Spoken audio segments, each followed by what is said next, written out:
നമസ്കാരം. ഞാൻ രാജീവ് ഇരിഞ്ഞാലക്കുട.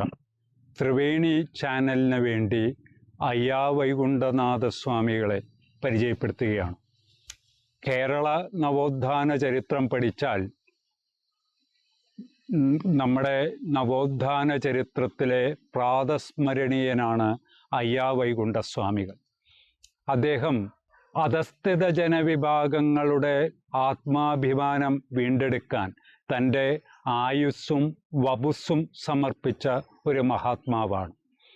1809 ക്രിസ്തു വർഷ കലണ്ടർ പ്രകാരം മാർച്ച് 1809 മാർച്ച് 12 അദ്ദേഹം ജനിച്ചത്. തെക്കൻ തിരുവിതാംകൂറിലെ ഇപ്പോൾ കന്യാകുമാരി ജില്ലയിലെ അഗസ്തീശ്വരം താലൂക്കിലെ താമരക്കുളം വില്ലേജിലെ ശാസ്താംപിട വീട്ടിലാണ് അദ്ദേഹം ജനിച്ചത്. അപ്പോൾ അദ്ദേഹം ജനിച്ച കാലഘട്ടത്തിൽ അവിടെ പ്രത്യേകിച്ചും നാടാർ സമുദായത്തിൻ്റെ ഇടയിൽ ഊഴിയം എന്ന് പറയുന്ന ഒരു സമ്പ്രദായമുണ്ടായിരുന്നു. അതായത് ചുരുക്കത്തിൽ അടിമ സമ്പ്രദായമാണ്. കൂലി ചോദിക്കാതെ വേല ചെയ്യുക. അപ്പം അദ്ദേഹം ആദ്യം തൻ്റെ അനുയായികളോട് പറഞ്ഞത് ഈ ഊഴിയം വേല അവസാനിപ്പിക്കുക. അതായത് അദ്ദേഹത്തിൻ്റെ മഹത്തായ ഒരു സന്ദേശം, നാം നികുതി കൊടുക്കണം. എന്തിനു കൊടുക്കണം? ഭൂമിക്ക് വേണ്ടി മാത്രം കൊടുക്കണം. ജോലി ചെയ്യുമ്പോൾ, അതായത് വേല ചെയ്യുമ്പോൾ കൂലി വാങ്ങുക തന്നെ വേണം. ഇങ്ങനൊരു സമ്പ്രദായം അദ്ദേഹം തെക്കൻ തിരുവിതാംകൂറിൽ ആരംഭിച്ചതോടുകൂടി ജോലി ചെയ്യുന്നവന് ഒരു ആത്മാഭിമാനം വന്നു. ഇത് സമത്വ സമാജം അദ്ദേഹം ആരംഭിക്കുന്നതിന് മുമ്പേ തുടങ്ങിയതാണ് ഇത്തരത്തിലുള്ള ആഹ്വാനങ്ങൾ.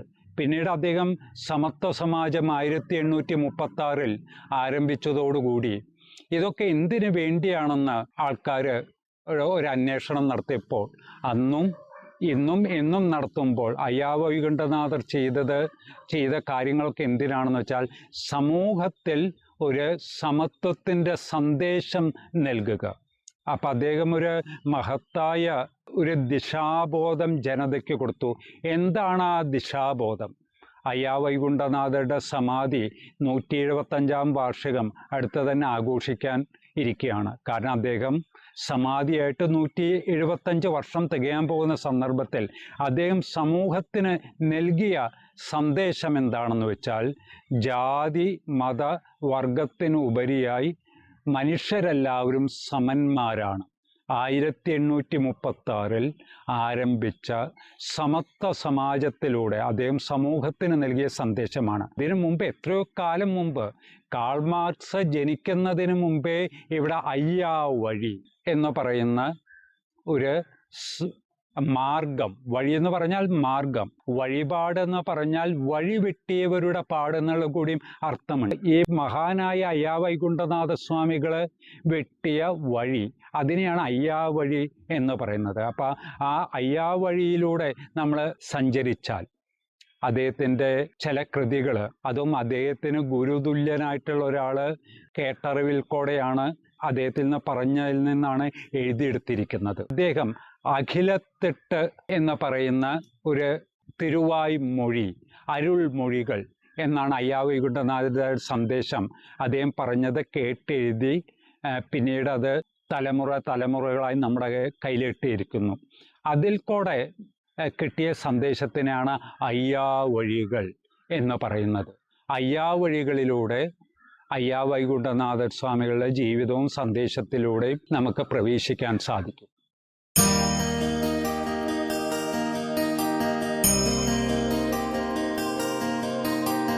ഇരുന്നൂറ്റി വർഷങ്ങൾ കഴിഞ്ഞിട്ടും തൈക്കാട്ട് അയ്യാ ഗുരുസ്വാമികളെ പോലുള്ളവരുടെ മാർഗനിർദ്ദേശം നൽകിയ ശ്രീനാരായണ ഗുരുദേവൻ്റെ പ്രവർത്തനങ്ങൾക്ക് മാർഗദർശനം കിട്ടിയ അയ്യാ വൈകുണ്ഠ സ്വാമികളെ നാം ഓർക്കുന്നു. 1836 അദ്ദേഹം സമത്വ സമാജം രൂപീകരിച്ചു. അതായത് കാൾ മാർക്സ് ചിന്തിക്കുന്നതിന് മുമ്പേ, ജനിക്കുന്നതിന് മുമ്പേ സമത്വത്തിൻ്റെ ആശയങ്ങൾ അയ്യാ വൈകുണ്ഠനാഥരിലൂടെയാണ് മലയാളികൾ തിരിച്ചറിയുന്നത്. ഈ സമത്വ സമാജത്തിൻ്റെ സ്വാധീനം മുഴുവനും തെക്കൻ തിരുവിതാംകൂറിലായിരുന്നു. അദ്ദേഹം ഈ സമത്വം എന്ന ആശയം എല്ലാ ജാതിക്കും മതത്തിനും അതീതമായി വരുത്തി തീർക്കാൻ ഒരു സമാജം, അതിനെ ആദ്യമായിട്ട് അദ്ദേഹം തുടങ്ങിയത് മിശ്രഭോജനം, സമൂഹ പന്തിഭോജനം. എല്ലാവരും ഒരുമിച്ചിരുന്ന് ഭക്ഷണം കഴിക്കുന്നു. അതിനുവേണ്ടി അദ്ദേഹം നിഴൽ താങ്കുകൾ, എല്ലാവർക്കും ഒരുമിച്ച് കൂടാവുന്ന സങ്കേതങ്ങൾ ഉണ്ടാക്കി. അദ്ദേഹം ജനിച്ചത് നാടാർ സമുദായത്തിലാണ് 1809 എന്ന് ഞാൻ പറഞ്ഞു. മാതാപിതാക്കൾ അദ്ദേഹത്തിന് മുടിചൂടും പെരുമാൾ എന്ന പേരാണ് നൽകിയത്. മുടിചൂടും പെരുമാൾ എന്ന് വെച്ചാൽ കിരീടം വെച്ച പെരുമാൾ, ഈശ്വരൻ എന്നുള്ള പേര്. പക്ഷെ അന്നത്തെ ജാതി ഹിന്ദുക്കൾ ആ പേര് നൽകാൻ അദ്ദേഹത്തിൻ്റെ മാതാപിതാക്കളെ അനുവദിച്ചില്ല. മാത്രമല്ല, പേര് മാറ്റണം എന്ന് പറഞ്ഞപ്പോൾ വെറും മുത്തുക്കുട്ടി എന്നുള്ള നിലയിലേക്കാക്കി. അപ്പം അന്നത്തെ കാലഘട്ടത്തിൽ എന്ന് വെച്ചാൽ അദ്ദേഹം ജനിച്ച് ജീവിച്ചിരുന്ന കാലഘട്ടത്തിൻ്റെ പ്രത്യേകതകൾ, ഈ ജാതി ഹിന്ദുക്കളുടെ സമ്മർദ്ദം മൂലം സാധാരണക്കാരുടെ ജീവിതം അസഖ്യമായ ഒരു കാലഘട്ടത്തിലാണ് അദ്ദേഹം ജീവിക്കുന്നത്. പിന്നീട് അദ്ദേഹം നാട്ടുപള്ളിക്കൂടത്തിൽ പോയി തിരുക്കുറൾ തുടങ്ങിയ ഗ്രന്ഥങ്ങളൊക്കെ പഠിച്ചു. അത് കഴിഞ്ഞ് അദ്ദേഹത്തിൻ്റെ ഈ വളർച്ചയിൽ അസൂയാലുക്കളായിട്ടുള്ള ആൾക്കാർ പല ദ്രോഹങ്ങളും ചെയ്തു. അതിൻ്റെ ഫലമായി അദ്ദേഹം രോഗബാധിതനായി എന്നൊരു വിശ്വാസമുണ്ട്. അതെന്തൊക്കെയായാലും 20 വയസ്സ് കഴിഞ്ഞപ്പോൾ അദ്ദേഹം രോഗിയായി കുറേ കാലം കഴിഞ്ഞു. അത് കഴിഞ്ഞ് അദ്ദേഹത്തിൻ്റെ മാതാപിതാക്കൾ അദ്ദേഹത്തിനെ തോളിലേറ്റി, മാറി മാറി തോളിലേറ്റി തിരുച്ചെന്തൂർ കൊണ്ടുപോയി. തിരുച്ചെന്തൂർ അറിയാം, വളരെ പ്രധാനപ്പെട്ട സുബ്രഹ്മണ്യ ക്ഷേത്രങ്ങളിൽ, ദക്ഷിണേന്ത്യയിലെ പ്രധാനപ്പെട്ട 5 സുബ്രഹ്മണ്യ ക്ഷേത്രങ്ങളിൽ ഒന്നാണ് കടലോരത്തുള്ള തിരുച്ചെന്തൂർ. അവിടെ അദ്ദേഹത്തെ കിടത്തി മാതാപിതാക്കൾ ഭജനമിരുന്നു വളരെ നാളുകൾ. അങ്ങനൊരു സുപ്രഭാതത്തിൽ എല്ലാവരും കാണുന്നത് ശയ്യാവലംബിയായിട്ടുള്ള മുത്തുക്കുട്ടി എഴുന്നേറ്റ് നിന്ന് കടലിലേക്ക് ഓടുകയാണ്. കടലിൽ കുറച്ച് ദിവസം, ചിലർ പറയുന്നു 3 ദിവസം, ചില ആൾക്കാർ പറയുന്നു 7 ദിവസം. അതെന്തായാലും തിരിച്ചു വരുമ്പോൾ മുത്തുക്കുട്ടിയല്ല, വൈകുണ്ഠനാഥനായിട്ടാണ് വരുന്നത്. തുടർന്ന് അദ്ദേഹത്തിൻ്റെ പ്രവർത്തനങ്ങൾ അദ്ദേഹത്തിൻ്റെ ഗ്രാമത്തിൽ നിന്ന്, ഇന്ന് ആ ഗ്രാമം സ്വാമിത്തോപ്പ് എന്നുള്ള പേരിലാണ് അറിയപ്പെടുന്നത്. താമരക്കുളത്തിൻ്റെ അടുത്തുള്ള ശാസ്താംബിള വീട്ടിലാണ് ജനിച്ചതെന്ന് പറഞ്ഞു. അപ്പോൾ അദ്ദേഹത്തിൻ്റെ പ്രവർത്തനങ്ങൾ ഞാൻ ആദ്യം പറഞ്ഞത് സമത്വ സമാജം രൂപീകരിച്ചു. അപ്പോൾ സമത്വം എന്ന ആശയം ഒരു വൈദേശിക സങ്കല്പമല്ല. അത് കേരളത്തിന് അതിൻ്റേതായ ഒരു സമത്വത്തിൻ്റേതായിട്ടുള്ളൊരു വഴി. അയ്യാ വൈകുണ്ഠനാഥരുടെ അനുയായികൾ അതിന് അയ്യാ വഴി എന്നാണ് പറയുന്നത്. കാരണം അന്ന് എല്ലാവർക്കും ഒരുമിച്ചിരുന്ന് ഭക്ഷണം കഴിക്കാനുള്ള സന്ദർഭം ഉണ്ടായില്ല. അതിന് അദ്ദേഹം പന്തിഭോജനം, എല്ലാവരും കൂട്ടിയുള്ള പന്തിഭോജനം നടന്നു. പിന്നെ തുടർന്ന് തൈക്കാട്ട് അയ്യാസ്വാമികളുടെ അവിടെ തൈക്കാട്ട് പന്തിഭോജനം തുടരുകയുണ്ടായി. അവിടെ നാരായണ ഗുരു, ചട്ടമ്പി സ്വാമികൾ, പേട്ടയിൽ ഫെർണാണ്ടസ്, തക്കല, പീർ മുഹമ്മദ് തുടങ്ങിയ എല്ലാ ആൾക്കാരും അവിടെ വന്ന് ഒരുമിച്ചിരുന്ന് ഭക്ഷണം കഴിഞ്ഞു. അക്കാലത്ത് അതൊരു വലിയൊരു വിപ്ലവമായിരുന്നു. സാധാരണക്കാർക്ക്, പ്രത്യേകിച്ചും നാടാർ സമുദായവും അതിന് താഴെയുള്ള ആൾക്കാർക്ക് വെള്ളമെടുക്കാൻ കിലോമീറ്ററുകളോളം പോകേണ്ടി വന്നു. അപ്പം അതിന് അയ്യാ വൈകുണ്ഠനാഥർ ചെയ്തത് സ്വന്തമായി കിണറുകൾ കുഴിച്ച് അതിനെ മുന്തിരിക്കിണറുകൾ എന്നാണ് വിളിച്ചിരുന്നത്. ഈ മുന്തിരിക്കിണറുകൾ, അതിൽ നിന്നുള്ള വെള്ളം കുടിക്കുന്നത് വളരെ ഗുണകരമായിട്ട് ആരോഗ്യത്തിനും സർവ്വവിധ രോഗങ്ങൾക്കും നിവാരണമാണെന്ന് പറയുന്നുണ്ട്. ആ മുന്തിരിക്കിണറുകൾ ഉണ്ടാക്കി എല്ലാവർക്കും വിതരണം ചെയ്തു. അതിലേറെ വലിയൊരു സംഭാവന അയ്യാ വൈകുണ്ഠനാഥരുടെ സംഭാവന, 18 പതികൾ അദ്ദേഹം പല ഭാഗത്തും ഉണ്ടാക്കി. 18 പതികളുടെ പ്രതിഷ്ഠ കണ്ണാടി പ്രതിഷ്ഠയാണ്. അപ്പോൾ അധസ്ഥിത ജനവിഭാഗങ്ങളെ സംബന്ധിച്ച് അവരൊക്കെ ആരാധനാലയങ്ങളെ പ്രവേശനം ഉണ്ടായിരുന്നില്ല. അപ്പോൾ അയ്യാ വൈകുണ്ഠനാഥരുടെ പതികളിൽ പോകുമ്പോൾ കണ്ണാടി പ്രതിഷ്ഠയാണ്. അപ്പോൾ ഈശ്വരൻ എന്താണ്? സ്വയം പ്രകാശമാണ്. അതൊരു അദ്വൈത ചിന്തയാണ്.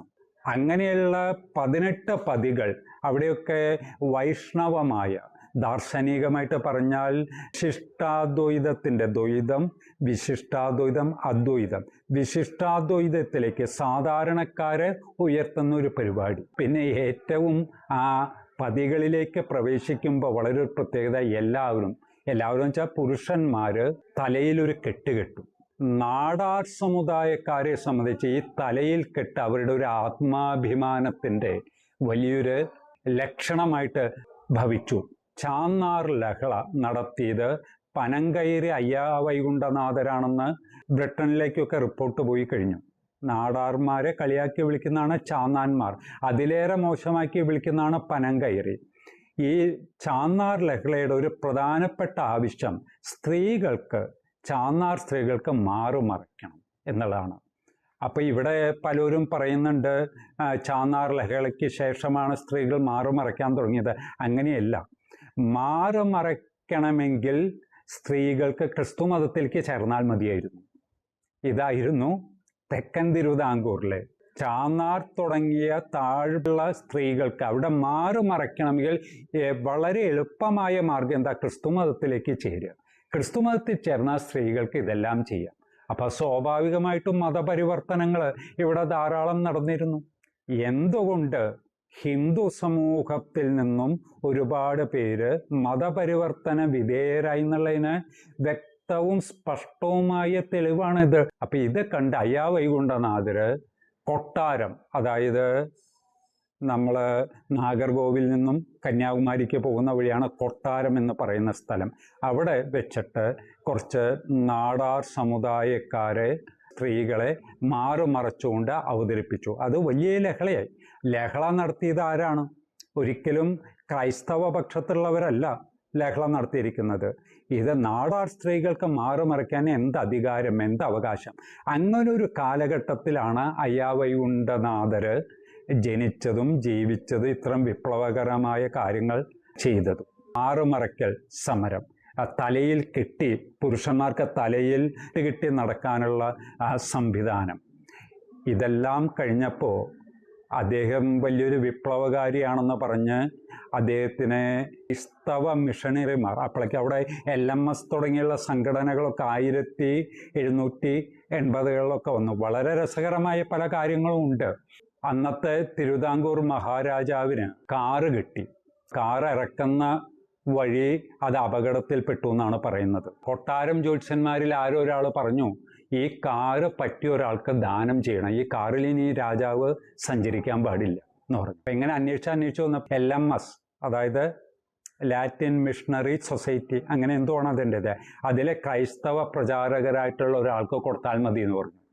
അങ്ങോരത് വളരെ ഭംഗിയായിട്ട് വാങ്ങി. മതം മാറ്റം നടത്താൻ ഗ്രാമങ്ങളിലേക്ക് പോകേണ്ട ആവശ്യമൊന്നുമില്ലായിരുന്നു. ഈ കാറും കൊണ്ട് വരുമ്പോൾ അന്ന് കാറ് കാണാത്ത ആൾക്കാർ കൂട്ടത്തോടു കൂടി, കുട്ടികൾ, ആബാല വൃദ്ധജനങ്ങൾ മതം മാറ്റാൻ എളുപ്പമായിരുന്നു. ഇങ്ങനെയൊക്കെയുള്ള കാര്യങ്ങൾ നടന്നൊരു കാലഘട്ടം. ആ കാലഘട്ടത്തിൽ അയ്യാവൈകുണ്ഠനാഥർ ജനിക്കുന്നു, അവിടെ പ്രവർത്തിക്കുന്നു. ഈ പ്രവർത്തനത്തിൻ്റെ ഫലമായിട്ട് ക്രൈസ്തവ മിഷണറിമാർ അദ്ദേഹത്തിനെതിരെ തിരിയുന്നു, ബ്രിട്ടീഷ് സർക്കാർ തിരിയുന്നു. എന്തിന്? ചാന്നാർമാരെ പണ്ടേ പോലെ അടിമകളായി കിട്ടുന്നില്ല എന്ന് പറഞ്ഞിട്ട് തിരുവിതാംകൂർ രാജാവും അദ്ദേഹത്തിനെതിരെ തിരിഞ്ഞ് അദ്ദേഹത്തെ പിടിച്ച് കിട്ടി. ഒടുവിൽ ഇവിടെ ശിങ്കാരത്തോപ്പിൽ, മണക്കാടുള്ള ശിങ്കാരത്തോപ്പിൽ അദ്ദേഹത്തെ അറസ്റ്റ് ചെയ്ത് തടവിലാക്കുന്നു. അതുകൊണ്ടാണ് അയ്യാവൈകുണ്ഠനാഥർ പറഞ്ഞത്, ബ്രിട്ടീഷുകാർ വെളുത്ത നീചന്മാരാണെങ്കിൽ തിരുവിതാംകൂറിലെ രാജാക്കന്മാർ കറുത്ത നീചന്മാരാണ് എന്ന് അദ്ദേഹത്തിന് പറയേണ്ടി വന്നു. അങ്ങനെ ജയിലിൽ കിടന്ന സമയത്ത് പല ആൾക്കാരും പറഞ്ഞു, ഇത് രാജകുടുംബത്തിന് വലിയ പ്രശ്നമുണ്ടാക്കും, വലിയ ദിവ്യനായ ഒരാളെയാണ് ജയിലിലിട്ടത്. അപ്പം അന്ന് സൂപ്രണ്ട് സ്വാമി എന്ന് പറഞ്ഞ തൈക്കാട്ട് അയ്യാസ്വാമിയെ പറഞ്ഞയച്ചു ഇദ്ദേഹത്തെ ഒന്ന് ആരാണ് എന്താണെന്ന് മനസ്സിലാക്കാൻ. ആര്? സാക്ഷാൽ സ്വാതി തിരുനാൾ മഹാരാജാവ്. അവിടെ ശിങ്കാരത്തോപ്പിൽ പോയി ജയിലിലേക്ക് കിടന്ന അയ്യാവൈകുണ്ഠനാഥരെ കണ്ടപ്പോൾ അയ്യാസ്വാമിക്ക് മനസ്സിലായി ഇദ്ദേഹം വലിയൊരു ദിവ്യനായ ഒരാളാണ്, ഏകദേശം ഒരു അവതാരതുല്യ മനുഷ്യനായിട്ടുള്ള ആളാണ്. അപ്പം അങ്ങനെ അദ്ദേഹത്തെ പുറത്ത് വിടുകയും ചെയ്തു. അങ്ങനെ സ്വാമികൾ വീണ്ടും ഈ തടവിൽ നിന്നൊക്കെ രക്ഷപ്പെട്ടു വന്നപ്പോഴേക്കും കുറേയും കൂടി ജനങ്ങളുടെ സപ്പോർട്ട് കിട്ടി. അങ്ങനെ രഥവീതികളിൽ കൂടെ അദ്ദേഹത്തെ ആനയിച്ചു. ആ രഥം പിടിച്ചു കൊണ്ടുപോകാനുള്ള ചുമതലകൾ, ഒരു അംഗീകാരം ചാന്നാന്മാർ എന്ന് കളിയാക്കി വിളിച്ചിരുന്ന നാടാർ സമുദായത്തിന് കിട്ടി. അദ്ദേഹം ജനിച്ചത് 1809 തമിഴ് പ്രകാരം മാസം 28-ാം തീയതി, അതായത് 1809 ക്രിസ്തുവർഷം 1809 മാർച്ച് 12-നാണ്. സമാധിയാവുന്നത് 1851. കേവലം 40 വയസ്സ് 42 വയസ്സിനുള്ളിൽ അദ്ദേഹം വലിയ വലിയ ദൗത്യങ്ങൾ നിർവഹിച്ചു കഴിഞ്ഞു. അദ്ദേഹത്തിന് തിരുച്ചെന്തൂരിൽ വെച്ചാണ് അദ്ദേഹത്തിന് ആത്മസാക്ഷാത്കാരം കിട്ടിയത് എന്ന് പറയുണ്ടായി. അത് ഒരു മാസം 12-ാം തീയതി എന്ന് പറയുന്നു. അപ്പം കഴിഞ്ഞ മാർച്ച് 4-നാണ്. അയ്യാ വൈകുണ്ഠനാഥരുടെ ജീവിതവും ദർശനവും പഠിക്കുമ്പോൾ അത് ദ്വൈതം, വിശിഷ്ടാദ്വൈതം, അങ്ങനെ അദ്വൈതത്തിലേക്കാണ് വരേണ്ടത്. അദ്ദേഹത്തിൻ്റെ സമാധി ദിനം ജൂണിലാണ് വരുന്നത്. 175-ാം സമാധി ദിനമാണ് ആഘോഷിക്കുന്നത്. നമുക്കറിയാം, ഇന്ന് ഒരാൾ മരിച്ചാൽ നാളെ അദ്ദേഹത്തെ മറക്കും. ഇത് 1851 മരിച്ച അയ്യാ വൈകുണ്ഠനാഥരെ നമ്മൾ ഓർക്കുന്നുണ്ടെങ്കിൽ അദ്ദേഹത്തിൻ്റെ ജീവിതത്തിനും ദർശനത്തിനും മരണമില്ല എന്നുള്ള സത്യമാണ് മനസ്സിലാക്കേണ്ടത്. അപ്പം മരണത്തിന് അതീതമായി ചരിത്രത്തിൽ എപ്പോഴും ഇടപെട്ടുകൊണ്ടിരിക്കുന്നു. അങ്ങനെയുള്ള ഒരാളെ കുറിച്ച് പഠിച്ചാൽ കേരള നവോത്ഥാന ചരിത്രത്തിലെ പ്രാതസ്മരണീയനാണ് അയ്യാ വൈകുണ്ഠ സ്വാമി.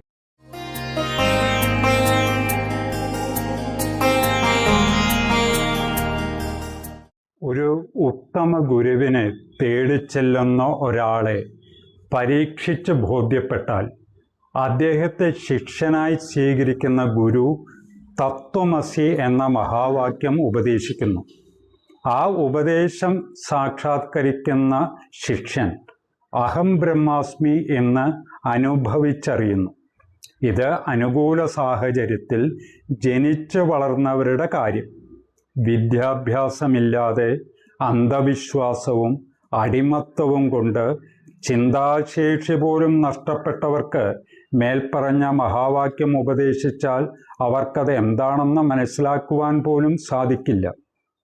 അത്തരത്തിൽ പ്രാപ്തിയില്ലാതിരുന്ന ഒരു ജനസമൂഹത്തെ എളുപ്പമാർഗത്തിൽ പഠിപ്പിച്ച് വേദപ്പൊരുൾ പ്രായോഗികമാക്കിയ ഒരു മഹാഗുരുവാണ് അയ്യാ വൈകുണ്ഠ സ്വാമികൾ.